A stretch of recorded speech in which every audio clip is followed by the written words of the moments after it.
Buen día, mi nombre es Adriana Leticia Gurrola González, soy alumna de la maestría en educación del Centro Universitario Trilingüe de La Laguna. En esta ocasión estamos cursando la materia Teoría y Práctica del Quehacer Docente y se les va a exponer el tema Barreras para el Aprendizaje y los ajustes curriculares. Comenzaremos explicando qué son las barreras para el aprendizaje.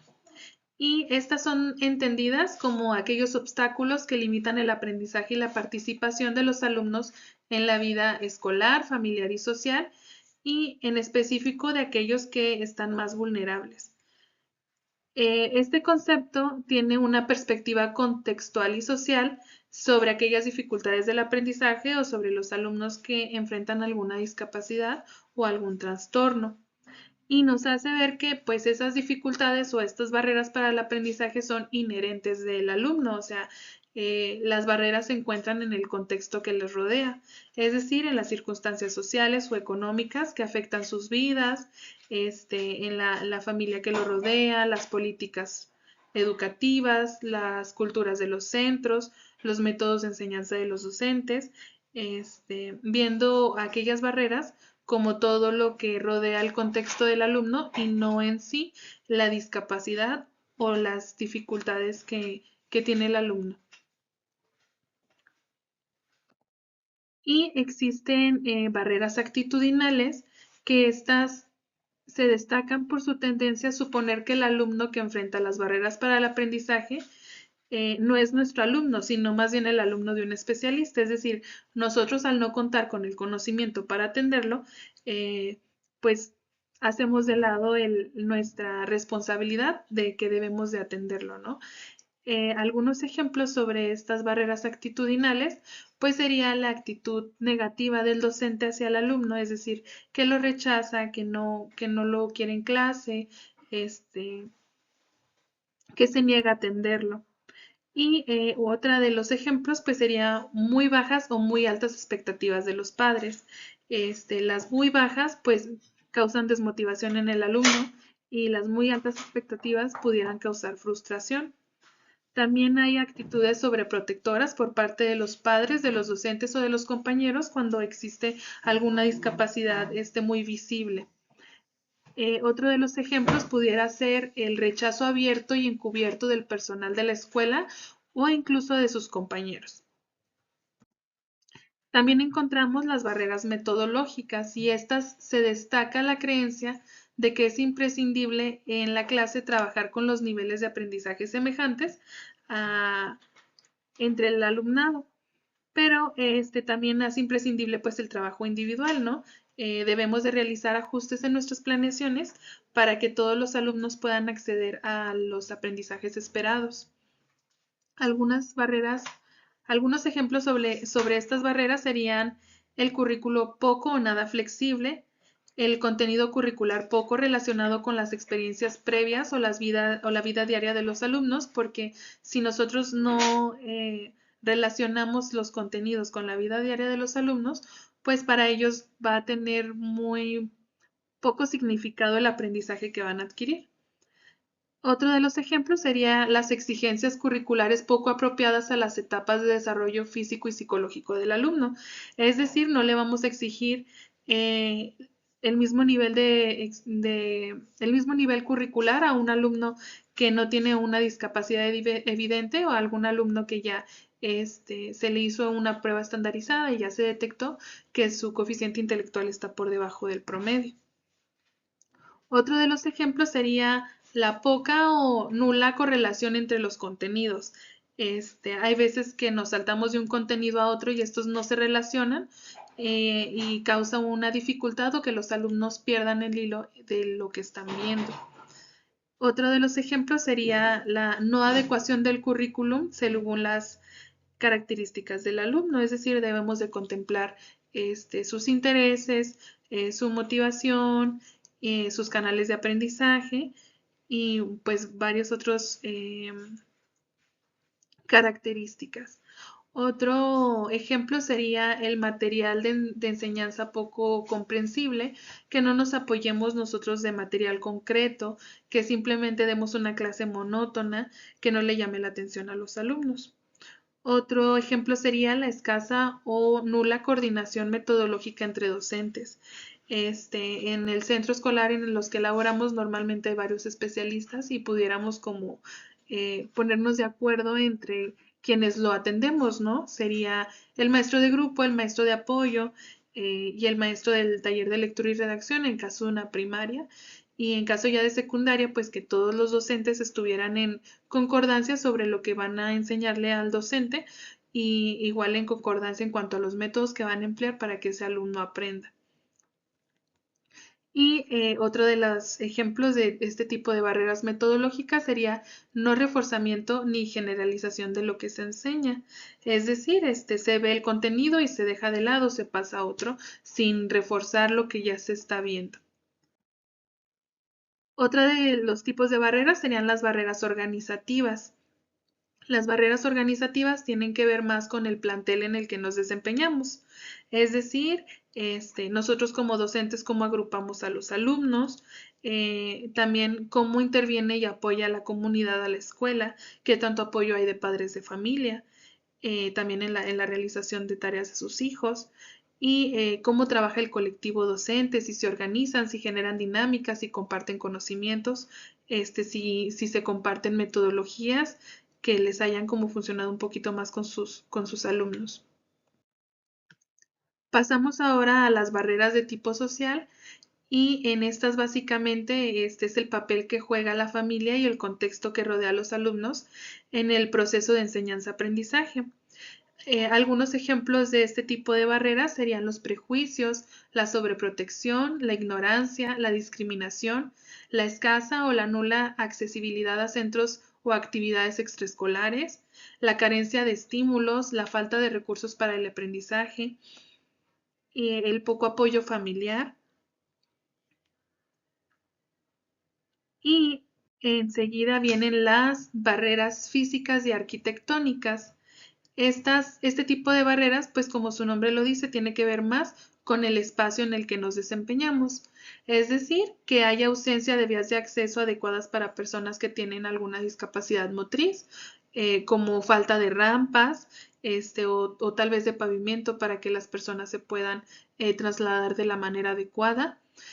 También ahí están las dificultades para el uso de los servicios, es decir, cuando en las escuelas no tenemos agua, cuando no tenemos luz, cuando no tenemos acceso a internet, cuando no están las condiciones de higiene de manera adecuada. También está la ausencia de referencias o señalizaciones para personas con discapacidad intelectual, que no haya caminos para que él sepa cómo llegar a su salón, que no haya señalización en braille para que sepa cuál es la dirección, cuál es la biblioteca, etcétera, ¿no? Y también uno de estos tipos de barreras pues serían las aulas mal ventiladas, mal iluminadas y con muy poco espacio, porque no nos permiten desarrollar nuestras clases en las condiciones adecuadas. Otro de los barreras sería las bancas inapropiadas para alumnos que tengan algún problema motor, es decir, cuando tenemos un pupitre, pues nos frena, por ejemplo, que un alumno que tiene alguna silla de ruedas pueda sentarse de manera correcta. Lo ideal sería tener una mesa en donde él solamente pueda llegar y acomodar su silla de ruedas. O también para los alumnos hiperactivos, ¿no? Que están en constante movimiento. Y otra de los tipos de este tipo de barreras sería la cercanía de la escuela a vías muy transitadas o fuentes muy grandes de ruido, porque van a estar interrumpiendo constantemente el proceso de enseñanza-aprendizaje. Ok, derivado de todo lo que ya se explicó, vienen, ya una vez que detectamos nosotros las barreras para el aprendizaje a las que se enfrenta el alumno, que su contexto lo rodea, en base a eso vamos a trabajar con los ajustes razonables, que antes o también se les puede conocer como adecuaciones curriculares. Los ajustes razonables, que es el término que se le está asignando en la actualidad, son básicamente las modificaciones, adaptaciones y adecuaciones necesarias en el área escolar que no imponen una carga desproporcionada al docente, o sea, es decir, que en su planeación no le va a generar una carga excesiva de trabajo y que garantiza que los alumnos que enfrentan las barreras para el aprendizaje que ya se mencionaron gocen del ejercicio de la educación en igualdad de condiciones que sus demás compañeros.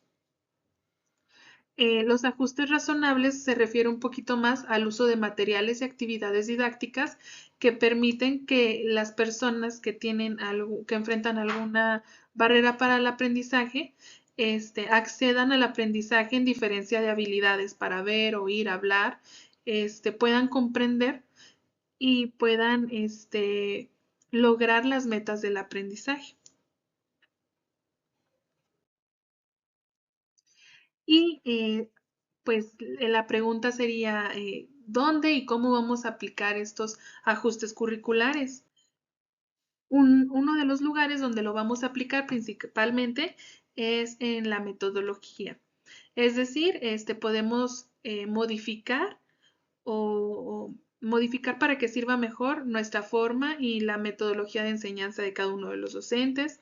Podemos modificar cómo desarrollamos nuestra clase, debemos de modificar nuestra planeación didáctica, debemos de emplear un poquito más de recursos materiales, podemos también realizar algún ajuste en el tiempo, es decir, que cuando una actividad es muy corta podemos hacerla un poquito más larga o cuando una actividad es muy larga podemos hacerla en pasos para que los alumnos puedan comprenderla de mejor manera.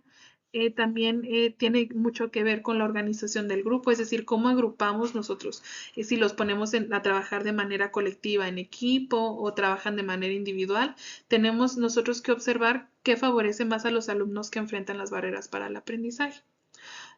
Alguna otra modificación que podemos hacer son en los ambientes de aprendizaje y en la comunicación.